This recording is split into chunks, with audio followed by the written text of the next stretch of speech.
शहर इक़्तिदार में अपोजिशन जमातों की मुलाकातों का सिलसिला उरूज पर। आसिफ जरदारी और शहबाज शरीफ ने मौलाना फजलुर रहमान के घर जाकर अलग अलग मुलाकातें की। तहरीक अदम एतमाद और ताज़ा सियासी सूरत हाल का जायजा लिया गया।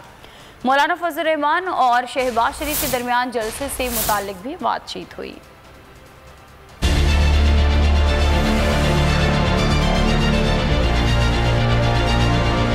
ऑपोजिशन का सियासी जोड़ तोड़, लेन देन के मामला कहां तक पहुंची बात। ऑपोजिशन रहनुमाओं की मुलाकात पर मुलाकात। गुज़िश्ता रोज मौलाना फजलुर रहमान का घर सियासी मरकज बना रहा। साबिक सदर आसिफ अली जरदारी ने मौलाना फजलुर रहमान के घर जाकर मुलाकात की। बैठक के दौरान मौजूदा नंबर गेम की सूरत हाल, MQM के जवाब और इत्तेहादियों के मुतालबात पर तबादला ख्याल किया। डी चौक जलसे के हवाले से तैयारियों का भी जायजा लिया।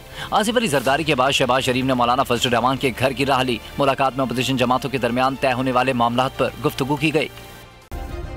सब्सक्राइब करें और बेल दबाएं ताकि कोई खबर रह न जाए।